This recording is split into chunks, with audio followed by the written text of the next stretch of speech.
오늘부터는 요한계시록이 기록하고 있는 소아시아 7교회에 대해서 매주마다 말씀을 함께 나누도록 하겠습니다. 초기 기독교에 7개의 교회가 있었고 오늘 이 교회에 대한 말씀을 요한계시록에서는 집중적으로 다루고 있습니다. 교회라는 것은 건물을 지칭하는 것이 아니라는 것을 잘 알고 계실 겁니다. 에베소 교회라고 한다면 에베소 지역에 사는 그리스도인들의 신앙 공동체라고 이해하시면 되겠습니다. 그러니까 우리 위례세움 교회는 우리 자신 한 명 한 명이 모여서 이루어진 신앙 공동체를 의미합니다. 그러니까 저희가 이 교회에 없으면 이 교회는 의미가 없는 것이죠. 그래서 우리가 각자 성령을 모시고 이곳에 모여서 하나의 교회를 이루고 있고 그 교회는 하나님 앞에서 소중한 하나의 생명체로 하나님께서 인정하시고 그것에 대해서 또한 말씀하신다는 것을 오늘 성경을 통해서 우리는 확인할 수 있습니다. 소아시아 7교회에 대한 이 기록은 여러분이 잘 아는 사도 요한이 기록했습니다. 하나님께서 사도 요한은 구별하셔서 순교자의 길로 가기보다 하나님의 영감을 통해서 이 하나님의 기록된 말씀을 쓰게 하셨고 그 말씀 중에서 가장 난해하기도 하면서 정말 중요한 내용을 담고 있는 이 요한계시록을 하나님께서 쓰게 하셨습니다.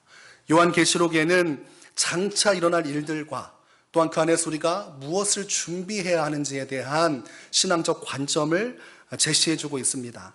오늘 본문 말씀 요한계시록 1장 9절에서 10절 말씀을 보니까 이렇게 기록하고 있습니다.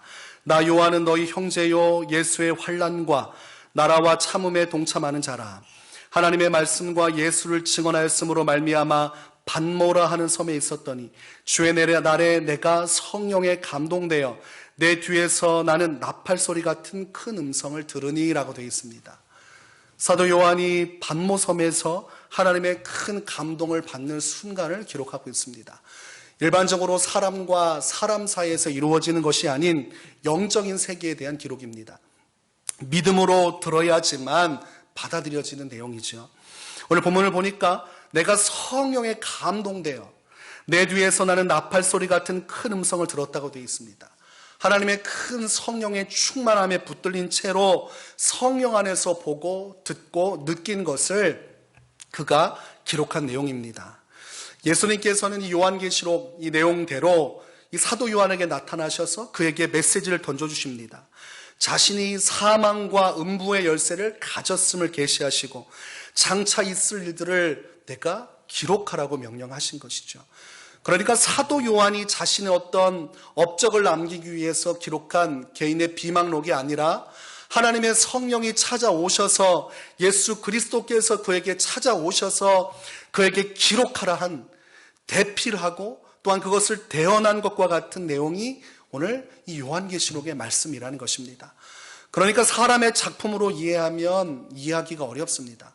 난해하기도 하고 복잡합니다. 하나님께서 주신 것이기 때문에 사람 차원에서 해석이 되지 않는 부분도 있다고 이해하시면 되겠습니다. 하나님께서 그것을 기록해서 각 교회의 사자들에게 보내라고 하신 메시지를 받았습니다. 7교회를 하나님께서 분명하게 지명하셨고 그 교회 각 사자들에게 내가 너에게 말한 것을 적어서 그 내용이 무엇인지를 보내어 그들로 하여금 깨닫게 하라는 말씀을 오늘 본문에서 담고 있는 것입니다.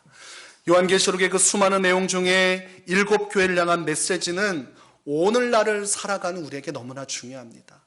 우리도 교회로 모였고 우리도 하나님 앞에서 이 교회들과 같은 처지에서 오늘날을 살아가고 있습니다. 하나님은 7교회 에베소, 서머나, 버가모, 두아디라, 사데, 빌라델비아, 라오디게아 교회 7교회에 대한 메시지를 아주 명확하게 쓰십니다. 즉 그들이 잘한 것이 무엇인지 그리고 잘못한 것이 무엇인지를 기록하지요. 우리가 사람과 사람 사이에서 좋은 이야기는 할 수 있어도 책망하는 얘기, 부족한 얘기를 하기는 어렵습니다. 그런데 하나님의 말씀의 특징은 책망할 점을 반드시 있는 그대로 얘기해 주신다는 겁니다. 왜냐하면 책망을 받고 깨달아야 회개할 수 있기 때문입니다. 어린아이들도 여러분 양육할 때에 잘못된 것이 무엇인지 가르치지 않으면 아이들은 자신들의 세계 속에서 옳고 그름을 구분을 못합니다. 그러니까 뭐 하나 도둑질해 왔는데 잘한다 하면 점차 큰 것을 도둑질하다가 나중에는 다른 사람의 자동차도 훔쳐오는 일이 벌어지게 됩니다. 그 세계관 가운데 잘못된 것을 지정해줘야 그것을 피하고 사회적인 법을 지키게 될 텐데, 부모가 안 가르쳐주고 책망을 안 하면 아이가 그 사실을 모르기 때문에 악행을 더하는 것이죠. 오늘 이 교회를 향한 예수님의 메시지는, 책망하는 이유는 이것을 통해서 회개하고 하나님의 온전한 구원 가운데 이르도록 하기 위함이라는 것이죠. 한마디로 이 메시지는 하나님께서 책망하는 것이 목적이 아니라 그들이 오히려 그 안에서 회개해서 하나님께 칭찬받는 교회가 되도록 하기 위함이라는 것을 우리가 알고 있어야 됩니다. 이 에베소 교회가 거하고 있는 지역은 에베소 지역이죠. 상업적으로 아주 교역의 중심지가 되는 곳이었습니다. 중심지이기 때문에 부유했겠지요. 그곳에서는 부유했기 때문에 그 안에서 여러 가지 종교에 대해서 심치 않은 일이 벌어졌습니다. 세계 7대 불가사의 중 하나인 아데미 여신상이 있는 곳이에요. 그곳에서 우상 숭배하는 일들이 아주 심각하게 벌어졌습니다. 그들 안에는 황제를 숭배하는 일도 있었습니다. 이들은 로마로부터 자치권을 부여받았어요. 그래서 독자적인 행정관이 있었고, 실제 그 당시에 이 수도가, 소아시아의 수도가 버가모였다고 하면 실제적인 수도는 에베소였습니다. 그러니까 소아시아의 정치, 경제, 문화의 중심지 역할을 하는 곳이 이 에베소 지역이었습니다. 이 에베소 지역의 사람들이 예수를 믿고 그 안에서 모였습니다. 그것을 심고 뿌린 사람들이 있었는데 그것이 브리스길라와 아굴라에 의해서 시작되었다고 성경은 말씀합니다. 사도 바울도 이 에베소 지역에 2년간 머무르면서 하나님의 복음을 가르쳤습니다. 후에는 디모데가 이곳에 와서 목회를 했고, 예루살렘과 안디옥에 있고, 더 나아가서 에베소까지 이 세 군데 지역이 선교의 핵심 지역으로 오를 만큼 하나님 앞에서 귀하게 쓰임받았던 지역이라고 할 수가 있겠습니다. 이 에베소 교회가 예수님의 메시지의 첫 번째 이 두루마리를 받는 교회였습니다. 오늘 본문 1절에 보니까 이렇게 기록하고 있습니다. 에베소 교회 사자에게 편지하라. 오른손에 있는 7뼈를 붙잡고 7 촛대 사이를 거니시는 이가 이르시되, 이렇게 표현하고 있죠. 예수님은 메시지를 전하기 전에 자신을 먼저 이야기하십니다. 오늘 이 1절에 기록하고 있는 것이 바로 예수님을 의미하고 있는 거예요. 나 예수가 이 메시지를 전하노라, 이것을 길게 풀어서 예수님에 대해서 표현을 하기를, 오른손에 있는 7뼈를 붙잡고 또한 7 촛대 사이를 거니시는 이, 이렇게 표현하고 있습니다. 7뼈를 붙잡고 있다는 것은 예수님께서 교회를 보호하시고 통치하시고 주관하는 분이심을 의미하는 것이고, 촛대 사이를 지나신다는 것은 예수님께서 능력 가운데 교회와 함께하고 계신다는 것을 의미합니다. 그러니까 교회는 예수님의 손에 붙잡혀 있는 주의 주권과 통치를 받는 우리 신앙 공동체요, 그만큼 하나님께서 임재하시고 사랑하시는 교회 공동체라는 것을 알 수 있습니다. 이미 예수님이 얼마나 교회를 사랑하시고 아끼시는지 자신을 표현하는 이 메시지를 통해서도 분명히 알 수 있는 것입니다. 에베소 교회가 칭찬도 받고 책망도 받았습니다. 각 교회마다 이거는 다 편차가 있습니다. 그런데 에베소 교회는 칭찬을 많이 받고 숫자로 표현한다면 책망을 덜 받은 교회입니다. 3가지 칭찬을 받았습니다. 그 첫 번째 칭찬이 무엇이냐고 했더니 본문 2절에 내가 내 행위와 내 인내를 안다고 말씀하셨어요. 에베소 교회가 하나님의 복음을 위해서 얼마나 많이 참고 견디었는지 그 인내를 주께서 알고 계신다고 말씀하고 있습니다. 교회가 하나님 앞에서 어떤 신앙의 모습으로 어떤 방향으로 가고 있는지 예수님께서 주목하고 계신다는 것을 알아야 됩니다. 우리가 힘들고 어려울 때 이것은 우리만의 문제가 아니라 교회의 문제이기도 하거니와 이것이 바로 예수님의 문제이기도 한다는 것이죠. 예수님께서 그 교회를 아주 직접적이고 분명하게 지켜보고 계시고 그들의 수고와 노고를 다 알고 계신다는 거예요. 그러니까 교회가 어떤 어려움과 혼란 속에서 어떻게 행동하고 어떻게 이것을 처리해 나가는지 그 과정을 예수님께서는 다 지켜보고 계신다는 것과 같습니다. 거기에 에베소 교회는 합격을 받았습니다. 내가 하는 행동들, 그리고 그 안에서 인내하고 참아낸 시련의 연단을 참아내는 그 모습, 그 믿음을 내가 보았다. 칭찬을 받았습니다. 두 번째 칭찬은 계속 이어서 2절에 말씀하고 있지요. 또 악한 자를 용납하지 아니한 것과 자칭 사도라 하되 아닌 자들 시험하여 그의 거짓된 것을 내가 드러낸 것을 예수님께서 말씀하시며 칭찬하셨습니다. 교회 안에 하나님의 복음이 있고 성령의 역사가 있습니다. 그러면서도 교회를 대적하면서 혼란스럽게 하는 메시지와 지도자들이 있습니다. 오늘 본문에서는 그것을 자칭 사도라 하는 자들, 또한 그런 자들을 악한 자들 이렇게 말을 합니다. 하나님의 복음의 메시지를 온전히 전해야 되는데 그것을 방해하는 세력들이 교회 안에 들어오기도 하고 또한 교회 주변에서 위협하기도 한다는 것이죠. 6절에 보니까 오직 내게 이것이 있으니 내가 니골라 당의 행위를 미워하는도다. 나도 이것을 미워하노라. 악한 자 그리고 자칭 사도라 하는 이 거짓된 자들에 대해서 말씀하셨고 6절에서는 분명하게 니골라 당이라고 언급하셨습니다. 그러니까 이 에베소 교회 안에 역사하던 이 주체 세력, 잘못된 세력이 니골라 당이었구나라는 것을 우리가 짐작해서 알 수가 있습니다. 니골라 당이라는 이런 단체와 같은 성격의 모임이 있었습니다. 이 사람들은 육체의 자유를 강조하는 사람들이었어요. 그러니까 사람을 볼 때 우리가 육체와 영혼이 있지 않습니까? 근데 육체는 더럽고 추악한 것, 그리고 영혼은 선하고 깨끗한 것. 그러니 예수님을 믿어도 육체는 여전히 더럽고 추악해서 우리가 율법에서 해방된 사람으로서 이 육체에 대해서는 자유할 줄 알아야 된다 이렇게 가르쳤습니다. 무슨 말이냐면 예수를 내가 믿고 내 영혼은 선해지고 거룩해지지만 육체는 여전히 더러우니 더 이상 그런 것들 매어 살지 않아도 된다. 이제 너희는 간음을 행해도 된다는 거예요. 예수 안에서 구원받은 자는 육체의 자유를 누리고 어떠한 죄를 지어도 괜찮다. 이렇게 말을 해주는 겁니다. 여러분 희소식입니까? 아니면 어떤 소식입니까? 오늘부터 여러분 마음껏 하십시오. 사기를 치셔도 되고 마음껏 성적인 죄를 져도 됩니다. 이렇게 말을 한다면 맞습니까? 틀립니까? 근데 니골라 당은 그런 걸 얘기하는 거예요. 아니 예수 안에서 율법의 자유를 얻었고 하나님이 구원하셨는데 아니 육체의 죄를 짓는다고 해서 무슨 큰 문제가 되겠느냐? 이미 우리는 예수 안에서 정죄 안에서 해방된 하나님의 백성이니 그 죄에 더 이상 우리가 걸림돌이 될 수가 없다. 듣기 좋은 말 같지만 성경의 가르침과 위배가 됩니다. 오늘날의 구원파가 비슷한 얘기를 해요. 한번 예수 믿었고 구원받았고 과거, 현재, 미래의 죄를 다 대속받았으니 오늘날 어떻게 살아가든 여러분 괜찮습니다. 이 십자가의 은혜가 너무 커서 막 살아도 되는 거예요. 근데 성경은 그렇게 이야기하지 않아요. 베드로전서 1장 15절에 오직 너희를 부르신 거룩한 이처럼 너희도 모든 행실에 거룩한 자가 되라. 예수님을 믿는다는 것은 예수님께서 하나님 앞에 삶과 거룩하게 산 것처럼 우리도 그 믿음 안에서 거룩한 삶을 살아가야 할 것이라고 성경은 말씀하고 있습니다. 그래서 신부와 신랑의 이야기를 통해서 신부가 믿음의 등불을 지키는 것을 성경에서는 예화로 드러내요. 여러분 신랑이 올 때까지 신부는 어떻게 해야 됩니까?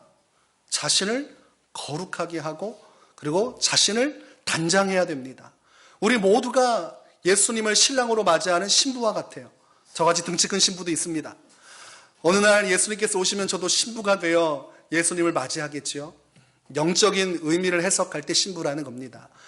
그러니까 예수님이 오시기 전까지 세상에 물들지 않고 자신을 거룩하게 지키고 내가 죄악으로부터 나 자신을 보호하며 살아갈 때 신부로서의 역할을 하는 거예요. 근데 신랑이 오기 전에 신부가 이 남자 저 남자 만나고 애인도 6명에다가 하고 싶은 거 다 하고 문란하게 살고 신랑이 왔을 때 그를 맞이한다면 여러분이 신랑이면 받아주겠습니까? 온전히 나를 기다리고 자신을 단장한 신부만 맞이해 줄 것입니다. 하나님의 나라도 마찬가지예요. 우리가 예수님을 믿는다는 것은 자신을 신부와 같이 단장하고 잘 지켜나가는 것과 같아요. 그러니 니골라 당의 가르침은 잘못되었습니다. 이것을 에베소 교회 성도들이 알아채고 그 거짓을 드러내고 그 미혹으로부터 그걸 방치하고 그것을 멀리해서 자신들을 지켰습니다. 에베소 교회 수준이 있지요. 하나님 말씀 앞에서 이 잘못된 가르침을 분별했습니다. 그리고 이거 성경적이지도 않고 잘못된 가르침이라고 해서 배격시켜서 그 악한 행위로부터 자신들을 지켰습니다. 오늘 예수님께서 그것을 칭찬하고 계셔요. 교회가 어떤 가르침을 받고 어디를 향해 나가는지도 예수님께서 주목하고 계신다는 것을 알 수가 있습니다. 에베소 교회가 칭찬받은 것 세 번째가 무엇이냐고 했더니 3절에 기록되어 있습니다. 또 내가 참고 내 이름을 위하여 견디고 게으르지 아니한 것을 아노라. 이 에베소 교회가 잘한 것이 인내하는 것이라고 말씀드렸습니다.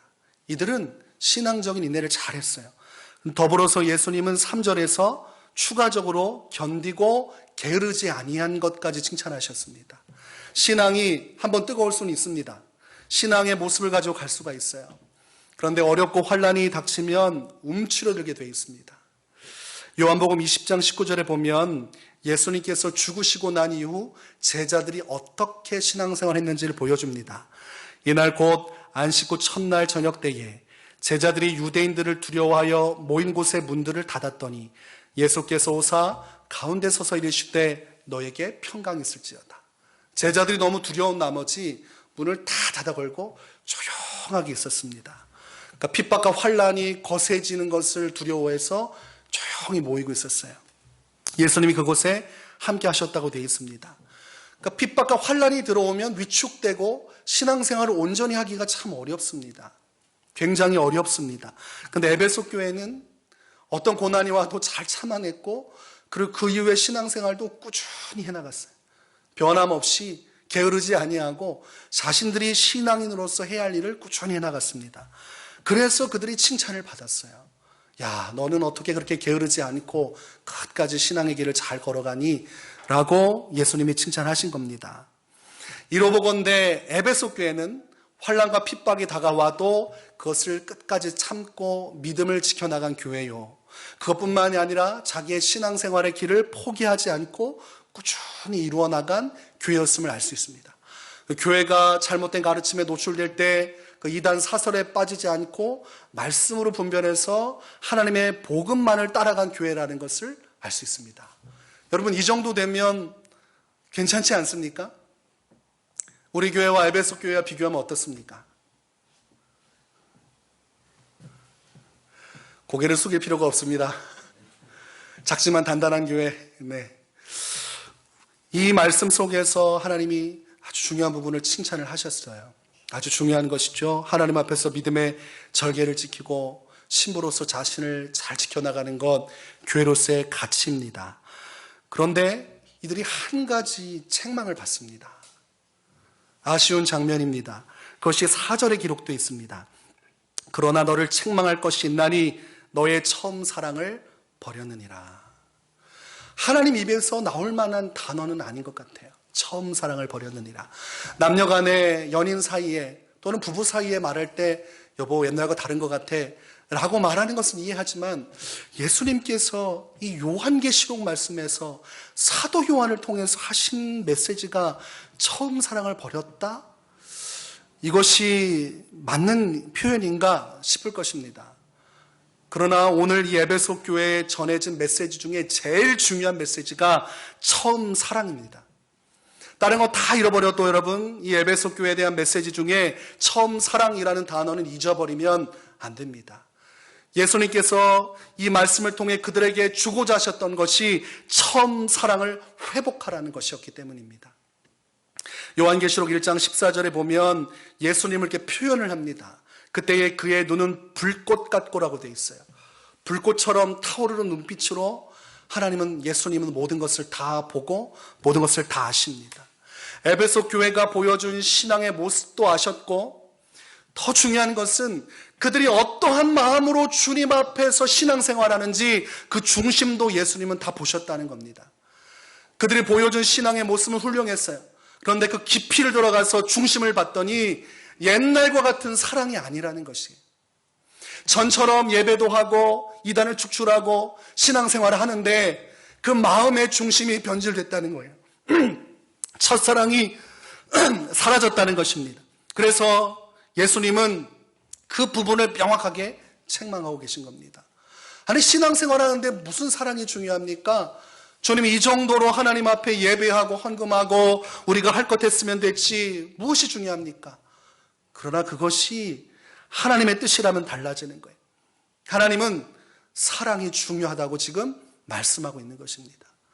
연인 사이의 사랑보다, 부부 사이의 사랑보다, 부모 자식 간의 사랑보다 하나님과 믿는 자의 사랑의 관계가 더 중요하다고 지금 말씀하시는 겁니다. 5절에 보니까 그러므로 어디서 떨어졌는지를 생각하고 회개하여 처음 행위를 가지라. 에베소 교회가 전체적으로 잘했습니다. 그런데 처음과는 달랐다는 것이에요. 하나님이 기억하신 건 그 첫사랑의 기억이에요. 뭐 이런 얘기를 하면 좀 그렇겠지만 첫사랑의 기억이 있으시죠? 뭐 지금의 우리 아내가 다 첫사랑 아닙니까? 우리가 예수님과의 첫사랑이 있었어요. 첫 만남. 여러분 기억하셔야 됩니다. 처음 예수님 만났을 때 새소리가 달라지고 세상이 전혀 어두웠으나 아름다워진 것을 깨닫는 그런 순간이 있었을 것입니다. 절망에 가득했던 인생 속에서 한 가닥 소망이 생겨나고 이 땅의 것이 전부가 아니라 또 다른 차원의 세계가 있다는 영적인 하나님의 영감이 여러분의 심령을 뚫고 지나갈 때 느꼈던 영적인 기쁨과 환희가 있었을 것입니다. 그렇게 처음 예수님을 만나고 나면 내 삶을 드리게 돼 있죠. 그래서 주님을 위해 살아갈 때 어떻게 합니까? 주님을 너무나 사랑하기 때문에 기쁨을 견디지 못하고 내 모든 것을 드리고 싶어서 신앙의 길을 시작을 합니다. 일은 많이 하지 못하고 교회에 서투르고 아는 것은 많이 없어도 열정 안에서 주를 위해 무언가라도 하고 싶은 이 사랑의 마음 속에서 견디질 못하고 열심히 신앙을 배워나갑니다. 그런데 이들이 어떻게 바뀌었습니까? 에베소 교회가 바뀌었어요. 주님을 사랑하기 때문에 하는 것이 아니고 주님 앞에서 이것을 해야 할 책임과 의무가 있기 때문에 하나님의 일을 하기 시작했다는 겁니다. 굉장히 중요하죠. 부부간에 처음에 만나 사랑할 때는 남편이 여보 너무 사랑해. 그러면서 음식도 사주고 이것저것도 챙겨주고 아프면 연고도 발라주고 그랬다 이거죠. 그런데 시간이 지났는데 남편이 좀 표정이 이상해요. 돈도 벌어주고 아이들도 돌봐주고 가끔씩 위로도 해주는데 뭐가 달라졌어요? 전과 같지 않은 거예요. 처음에 그 받았던 사랑이 있는데 그 순수했던 뜨거웠던 사랑이 있는데 그 형식은 그대로 유지되는데 그 남편이 나를 보는 눈빛과 나를 대할 때의 그 마음의 중심이 달라진 것을 느낄 때 여자는 섭섭하고 서운합니다. 왜 예전처럼 나를 사랑해 주지 않을까? 오늘 예수님의 말씀도 똑같은 거예요. 우리가 하나님의 형상을 닮아 창조됐기 때문에 우리가 관계 속에서 느끼는 그것은 하나님께서 느끼는 것과 동일합니다. 하나님은 스스로를 질투하는 하나님이라고 얘기한 것을 볼 때 사람의 질투하는 감정도 하나님을 비추어서 우리가 만들어진 것이구나 깨닫게 됩니다. 에베소 교회가 열심히 신앙생활하고 말씀을 지켜나가고 핍박도 참아내는데 전처럼 주님을 사랑하는 뜨거운 마음이 식어버렸어요. 옛날 같지 않아요. 우리가 인생 살아가면서 무엇이 정말 중요한 것인가? 교회에서 모여서 예배하고 신앙의 공동체를 이루고 그 안에서 많은 계획을 세고 이끌어가지만 무엇이 제일 중요한 건가 생각해 보게 됩니다. 오늘 하나님은 그것이 너와 나의 사랑이라고 말씀하십니다. 그리고 내가 처음으로 나를 정말로 사랑했던 그 순간의 사랑처럼 변함없이 나를 사랑하라고 말씀을 해주시는 것입니다. 굉장히 중요해요. 여러분 우리가 스스로 생각할 때 이 정도면 됐지 않았는가 싶은 마음이 있을 거예요. 이 정도면 내가 그래도 예수님 만나고 나서 다른 사람들보다 신앙생활을 잘하지 않았는가. 또 오늘 물음은 그렇게 들어와야 됩니다. 내가 예수님을 처음 사랑했던 것만큼 지금도 사랑하고 있는가. 나는 의무와 책임을 다하기 위해 교회를 섬기고 믿음을 지키는가, 아니면 주님을 너무 사랑하기 때문에 하나님의 귀한 역사를 위해 오늘도 헌신하고 있는 것인가. 내 사역과 내 수고와 헌신의 근거가 주님을 너무나 사랑하기 때문인지, 아니면 주변 사람들의 눈치와 사회적인 책임과 교회적 책임과 직분 때문인지를 고려해야 한다는 것입니다. 목회자가 설교를 할 때 하나님을 너무나 사랑해서 그 안에서 설교를 하는 것인지, 아니 주일날 되고 수요일 되고 새벽 되면 목회자니까 설교를 해야 되기 때문에 그 책임을 가지고 열심히 준비하는 것인지는 다르다 이것입니다. 반중할 때도, 예배 드릴 때도, 교회에서 헌신할 때도 내가 어떠한 마음으로 지금 이 일을 하는지는 다르다는 것이. 근데 우리는 다 똑같다고 생각하잖아요. 아니, 하면 하는 거고 했으면 끝난 거지 무엇이 더 필요하겠는가. 그러나 예수님은 다르다고 말씀하시는 거예요. 네가 사랑하는 마음으로 하고 있는지 아닌지가 내게는 중요하다고 말씀하는 것입니다. 마태복음 22장 37절에 예수께서 이르시되 내 마음을 다하고 목숨을 다하고 뜻을 다하여 주 너의 하나님을 사랑하라. 이것이 성경에서 가장 중요하고 첫째 되는 계명이라고 이미 말씀해 주셨습니다. 그런데 신앙생활 하다 보면 잊혀지게 돼 있어요. 잊혀지게 돼 있습니다. 로마서 5장 8절에서 하나님의 사랑을 이렇게 기록합니다. 우리가 아직 죄인 되었을 때에 그리스도께서 우리를 위하여 죽으심으로 하나님께서 우리에 대한 자기의 사랑을 확증하셨느니라. 이미 우리가 하나님께 사랑받을 자격이 없는 존재였을 때부터 그리스도의 십자가를 통해 하나님은 우리를 사랑하셨다는 것이죠. 그러니까 먼저 하나님이 우리를 사랑하셨어요. 그리고 이 사랑을 우리에게 보여주셨다고 말하고 있습니다. 요한복음 15장 13절 14절에 예수님께서 이런 말씀을 하십니다. 사람이 친구를 위하여 자기 목숨을 버리면 이보다 더 큰 사랑이 없나니 너희는 내가 명하는 대로 행하면 곧 나의 친구라. 친구가 친구에게 해줄 수 있는 가장 큰 사랑은 생명을 주는 것이라고 했습니다. 그리고 예수님은 우리를 친구라고 부르셨습니다. 그리고 예수님은 어떻게 하셨습니까? 우리를 위해서 죽으셨습니다. 이 말인즉 너희를 나의 친구로 여기고 너희를 사랑하는 마음을 통해서 내 것을 다 줄 만큼 난 너희를 사랑한다 이것이죠. 그러니까 예수님의 죽으심, 예수님께서 우리를 내어주신 모든 것은 사랑하기 때문이에요. 즉 사랑하는 것을 보여주는 것뿐만이 아니고 사랑의 관계로 부르신 것이죠. 친구다라고 하는 것은 내 친구가 되어서 이 복음 안에서 내게 와서 함께 사랑을 누리자고 말씀하시는 겁니다. 예수님께서 이 공생의 이 4여 년 동안 보여주신 그 모든 행적을 한 단어로 줄이면 사랑입니다. 우리를 사랑하시기 때문에 하나님께서 인간의 육신으로 성육신하셨고 우리를 사랑하셨기 때문에 그가 성장하고 자라나서 복음을 전했고 우리를 사랑하셨기 때문에 십자가에서 죽으셨고 우리를 사랑하셨기 때문에 부활하셨습니다. 그리고 우리를 사랑하셨기 때문에 오늘날 이 요한계시록이라는 메시지를 통해 교회 공동체 성도들에게 끝까지 하나님께서 원하시는 바를 가르쳐주고 계시는 것이죠. 예수님의 모든 역사하심의 핵심은 사랑이었어요. 그 사랑으로 우리를 부르셨기 때문에 오늘 에베소 교회를 향해서 처음 사랑을 얘기하시는 것은 마땅한 것입니다. 에베소 교회를 부르신 이유가 사랑하기 때문이요. 이 사랑의 공동체 안에서 사랑의 관계를 이루기 원하셨던 겁니다. 그 다른 건 다 잘하는데 사랑을 놓쳐버렸어요.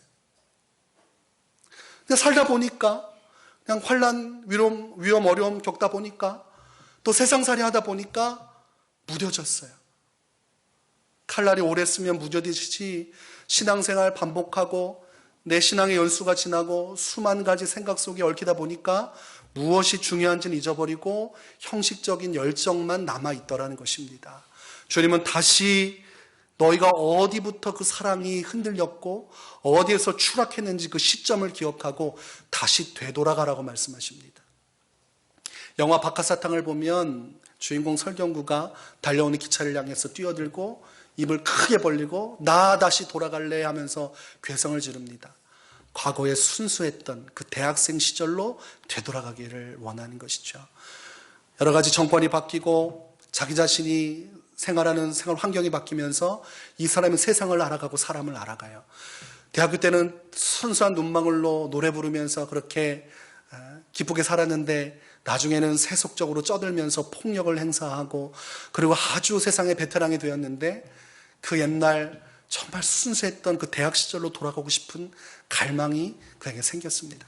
그래서 기차에 뛰어들어서 오열하면서 과거로 이 모든 것을 보지 못했고 온전히 순수하고 사람을 사랑했던 친구들과 함께 어울렸던 그 시절로 돌아가고 싶어 합니다.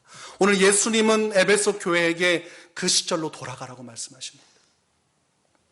우리가 가지고 있는, 우리가 하나님 앞에 드렸다고 자부하는 것 다 내려놓고 우리의 중심이 하나님을 처음 사랑했던 그때로 돌아가라고 말씀하세요. 여러분이 처음 사랑이 회복되면 주중에 여러분의 삶이 바뀌게 되어 있습니다. 어느 날 보면 주일이에요.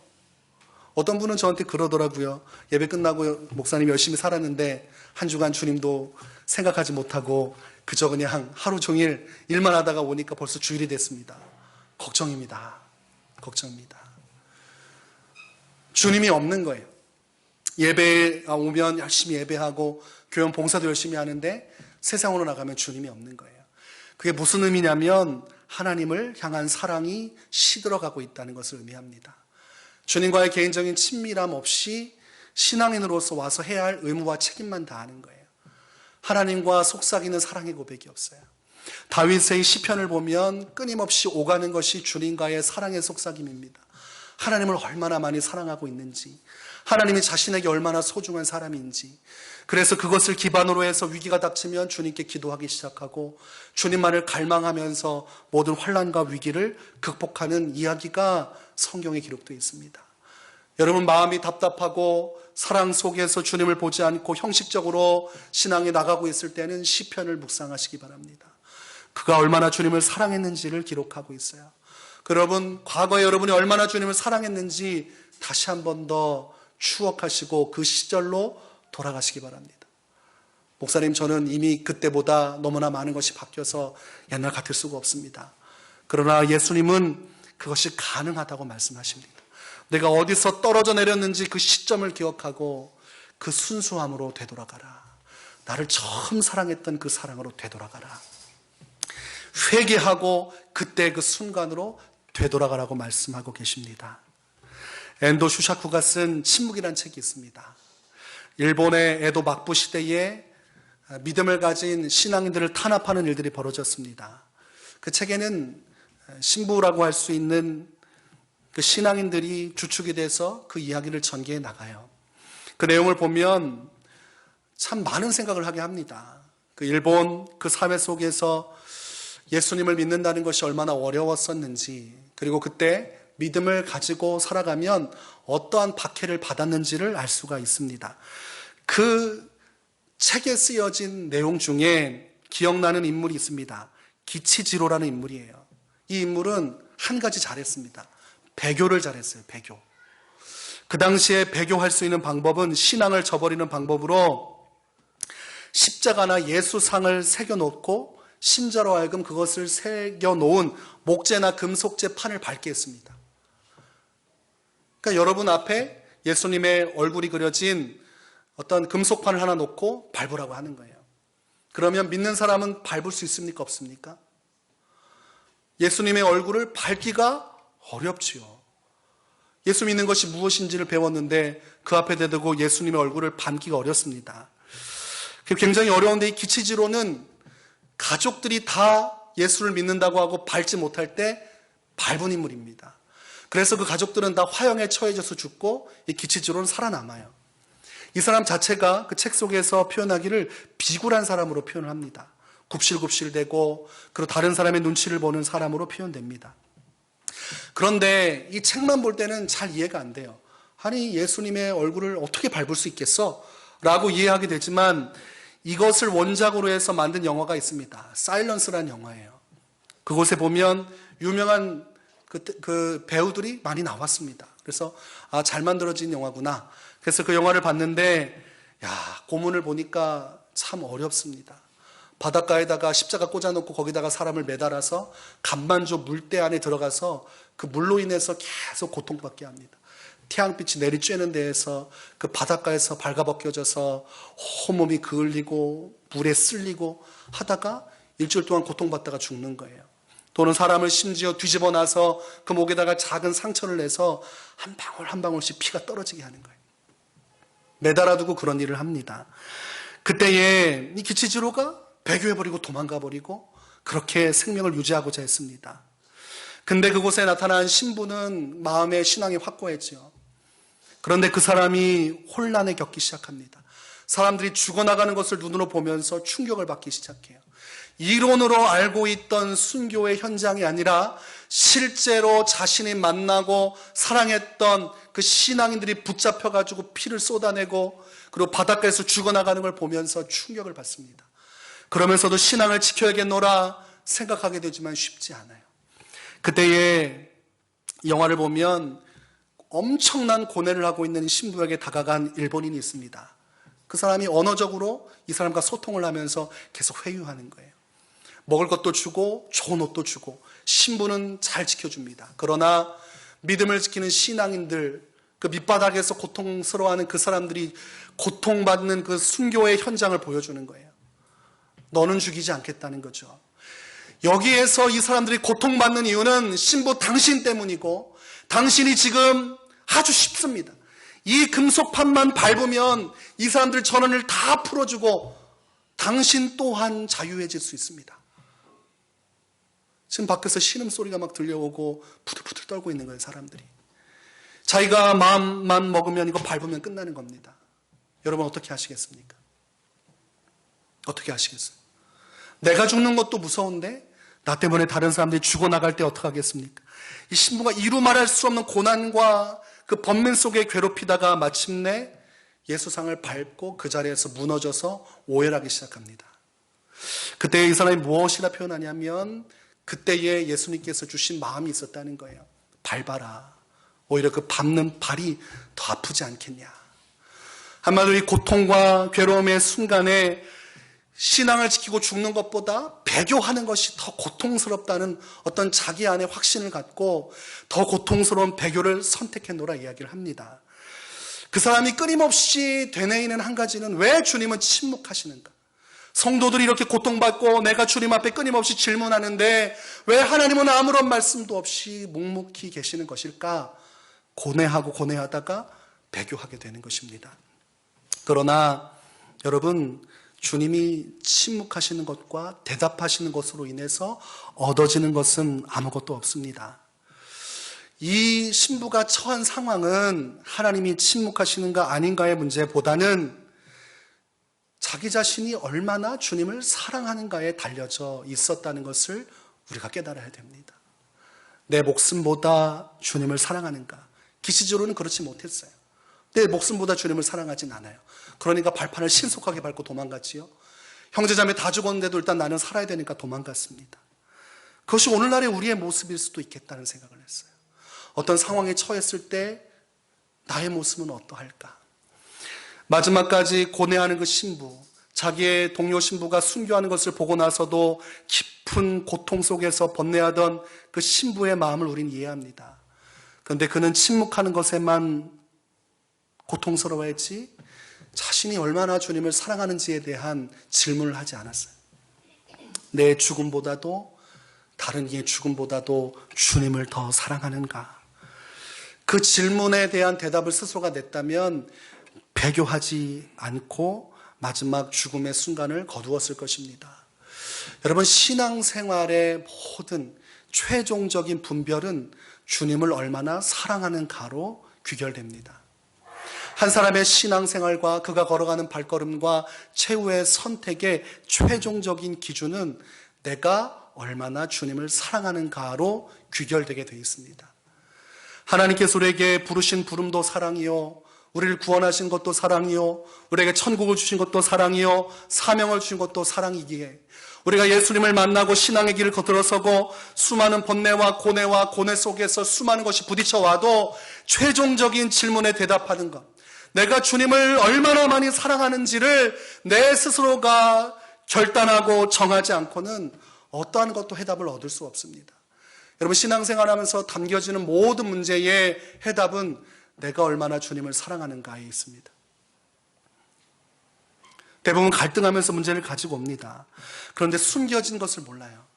내가 지금 누구를 더 사랑하는지가 분명하지 않게 숨겨진 채로 신앙적으로 고민하는 분들이 많아요. 그럴 때마다 내가 얼마나 주님을 사랑하는지 그 여부를 통해서 우리는 우리의 발걸음을 결정해야 됩니다.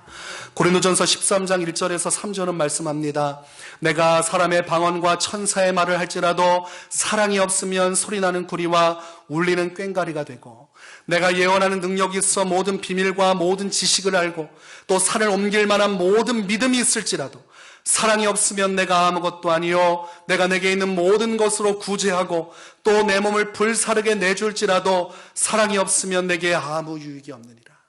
우리가 신앙적으로 하는 찬란한 영적인 권세가 있고, 그리고 세상의 모든 것을 아는 지식이 있고, 산더러 옮겨지라고 하는 믿음이 있고, 내가 내 모든 것을 사람들에게 다 나눠줄 수 있는, 내 모든 것을 불사를 수 있는 그런 구제와 봉사의 삶을 산다 할지라도 하나님 앞에서 하나님을 사랑하는 마음이 없으면 하나님 앞에서는 아무 의미가 없다고 성경은 말씀합니다. 교회가 은사사역 열심히 하고 사람들이 바글바글해도 그곳에 하나님을 사랑하는 마음이 없으면 다 헛된 것이. 우리가 지식적으로 하나님의 지혜를 알고 하나님의 모든 것을 통달하는 예언의 은사가 있어도 그 마음속에 하나님을 향한 사랑이 없으면 하나님 앞에서는 아무것도 아닙니다. 신앙을 평가하고 신앙을 인정하는 분은 누구십니까? 하나님, 예수님이에요. 오늘 요한계시록은 그걸 분명히 얘기해 줍니다. 너의 신앙은 세상으로부터 평가받는 것이 진짜가 아니야. 너의 신앙은 교회에서 사람들이 무엇이라 평가하는지가 중요한 것이 아니야. 에베소 교회야, 너희의 신앙의 핵심은 내가 너희를 어떻게 이해하고 있는지가 제일 중요하다는 것을 알아야 된다. 너희가 아무리 열심히 이렇게 신앙생활을 했어도 나를 향한 사랑이 식어져만 가고 나를 온전히 사랑하지 못하니 이것은 큰 잘못이요, 너희가 돌이켜야 할, 그리고 가장 중요하게 여겨야 할 부분이라고 책망해 주시는 것입니다. 여러분, 하나님을 사랑하는 것보다 더 위대한 사역은 없습니다. 여러분, 무슨 일을 하든 하나님을 죽을 때까지 사랑하는 것이 여러분의 첫 번째가 되어야 합니다. 그래서 앞으로 여러분의 어떠한 섬김과 봉사를 할지라도 여러분, 그 이유가 무엇인지가 중요해야 돼요. 이곳에 와서 내가 주님을 예배하는 이유, 내가 고난 속에서도 믿음을 잃지 않고 주님을 따르는 이유, 내가 사람들과의 관계가 다 깨어지더라도 예수를 붙잡아야 하는 이유, 세상 그 무엇보다도 하나님을 사랑하기 때문에가 되어야 됩니다. 그 정답을 오늘 에베소 교회에 예수님은 말씀해 주십니다. 사랑이 있는 삶, 그런 사람에게 예수님은 오늘 낙원에 있는 생명의 나무의 열매를 먹게 하겠다. 여러분, 혹시라도 과거와 다른 하나님을 향한 사랑이 식어진 모습이라면 여러분 되돌아가시기 바랍니다. 언제부터 내 신앙이 이렇게 세상적으로 현실적으로 바뀌었을까? 언제부터 내 신앙은 타협을 하기 시작했을까? 여러분의 사랑이 식어진 그 시점부터 모든 것이 바뀌었을 것입니다. 하나님 앞에서 뜨거웠던 그 사랑으로 되돌아가시기를 주의 이름으로 축원합니다.